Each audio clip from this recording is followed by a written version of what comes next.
Class, এই ব্যাপারে আপনি একটু বলেন যে আসলে আপনার উপরে কি কোনো প্রেশারের কারণে আপনি পারেন না, নাকি আসলে এই কথাগুলো যৌক্তিক, কোনটা? আনোয়ার সাহেব আমার উপরে প্রেশার ক্রিয়েট করে কিছু এমন কিছু আমার কাছে নেই।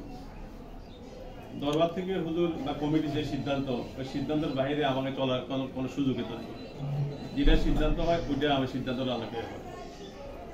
যে প্রিন্সিপাল হুজুর একটা প্রশ্ন, সেটা হলো আপনি এখন বলছেন যে দরবারের সিদ্ধান্তের বাইরে আপনি চলার কোনো সুযোগ নাই। আমরা যেটা জানি আপনারটা স্বতন্ত্র কামিল মাদ্রাসা, এটা সরকারি এমপিভুক্ত একটা প্রতিষ্ঠান। আপনি সরকারের নীতিমালা ফলো করে তো এই প্রতিষ্ঠান চালানোর কথা।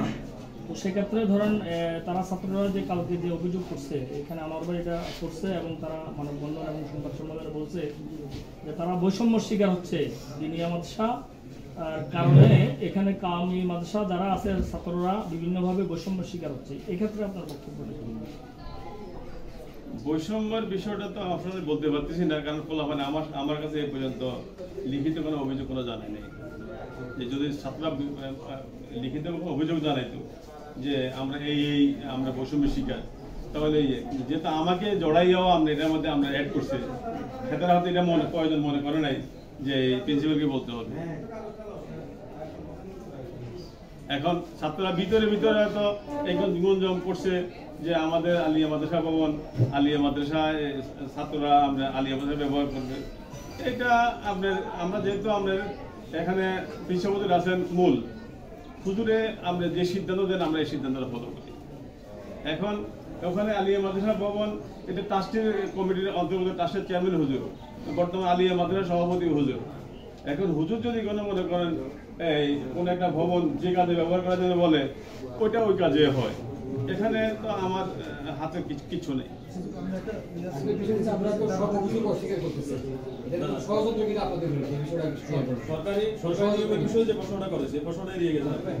সরকারি নিয়মে যেটা সরকারি নিয়ম ফলো করে প্রতিষ্ঠান চলা হয়। সরকারের একটা কমিটি আছে আমাদের, ট্রাস্টি কমিটি, এটা ইউনিভার্সিটি অনুমোদিত। সেই ইউনিভার্সিটির অনুমোদিত কমিটির আলোকে কিন্তু প্রতিষ্ঠান পরিচালিত হয়। যেখানে যেটা বলা হয়েছিল একটু আগে যে মহিলা মাদ্রাসা এবং দিনিয়া মাদ্রাসা শনিবারে চলে, আমার আলিয়া মাদ্রাসা কিন্তু আমরা সরকারি বন্ধ সবকিছু ফলো করা হয়, সরকারি সিদ্ধান্ত মতো নেই। আচ্ছা, আপনার মাদ্রাসা শিক্ষা বোর্ড এবং ইসলামিক বিশ্ববিদ্যালয়ের অধীনে আপনার যে অনার্স এবং কামিল, এই যে আপনার এই জায়গাতে ওদের নিয়ম কানুন বাস্তবায়নে কি এখানে দরবারের পক্ষ থেকে আপনার কোনো সমস্যা হয় কি? না, দরবার সহযোগিতা করে। দরবার তো সহযোগিতা, কারণ শুধু যদি আমরা ওইভাবে সহযোগিতা না করতেন তাহলে তো আমাদের এখানে অনার্সও আসতো না, কামিলও আসতো না, অনার্সের কেন্দ্র আসতো না, কামিলের কেন্দ্র আসতো না। এটা সবকিছুর মূলেই তো আমাদের এখানে সুযোগ। আপনাদের বক্তব্য থেকে আমরা আজকে যেটা বুঝছি আর কি, যে আপনারা সব বিষয়ে তারা যে অভিযোগগুলো করছে, তারা 19টা দফা দাবি রাখছে, ওই দাবিগুলো আপনারা সব প্রত্যাখ্যান করছেন এবং এটার বিপরীত দিয়ে আপনারা খণ্ডন করছেন। এটা তাই কি আপনারা তারা যে দাবিগুলো রাখছে সবগুলোকে অযৌক্তিক এবং সঠিক নয়, পাশাপাশি এটা আপনাদের বিরুদ্ধে কি কোনো ষড়যন্ত্র কিনা, ষড়যন্ত্র হলে এই ব্যাপারে আপনাদের কি ভূমিকা থাকবে ভবিষ্যতে?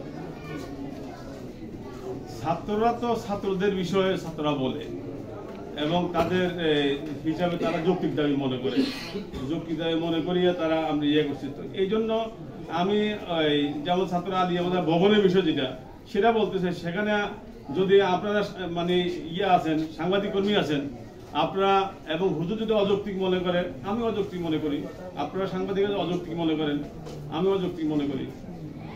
এই বিষয়ে আমি একটু কথা বলবো কিনা বলেন। যেটা মনে করি সবগুলো দাবি অযৌক্তিক না, সবগুলো দাবি অযৌক্তিক। তবে কোনো ব্যক্তিকে জড়িয়ে যে দাবিগুলোকে অ্যাডজাস্ট করা হচ্ছে, এই জায়গায় আমার অবজেকশন। দাবি অনেকগুলো প্রতিকূলতা আমাদের আছে, সমস্যা আছে, টয়লেট সমস্যা আছে, সমস্যা আমরা সমাধান করতে পারি না। কিন্তু এই কিছু সমস্যা আছে যেগুলো বড় ধরনের অর্থনৈতিক ব্যাপার আছে। তো সেক্ষেত্রে কমপ্লেক্স চেয়ারম্যান চেষ্টা করতেছে, আর আমরা আসলে প্রতিষ্ঠানগুলো সাপোর্ট দিয়ে, নিজস্ব সাপোর্ট দিয়ে এগুলোর সমাধান। আলিয়া মাদ্রাসা টাকা দিয়ে চলা এখন দায়, দিনের মাদ্রাসা 1,17,000 বেতন দেওয়া দায়, মহিলা মাদ্রাসা এই টাকা দিয়ে, মানে প্রতিষ্ঠানগুলো তার নিজস্ব অর্থ দিয়ে যেই টয়লেট বা বাউন্ডারি বা আরও ভালো শিক্ষক দাবি থাকতে পারে, কিন্তু এগুলো সমাধান করতে হলে যে অর্থের প্রয়োজন সেই অর্থ প্রতিষ্ঠানগুলো সাপোর্ট দিতে পারতেছি না। আর ট্রাস্টও আসলে বাইরে থেকে যেটা বলা হচ্ছে লীলা ফান্ডে লাখ লাখ টাকা, এটা আমার মনে হয় তারা একটা খাওয়া কথা। এরকম ফান্ডে আমার মনে হয় এই কমপ্লেক্সের বা ট্রাস্টের লীলা ফান্ডে কোনো মাসে 20,000 টাকাও একসাথে অনুদান আছে, এই রেকর্ড আমার কাছে নাই। যদি ওনাদের কারো কাছে থাকে তাহলে ওনারা দিলে আমরা খুশি হব।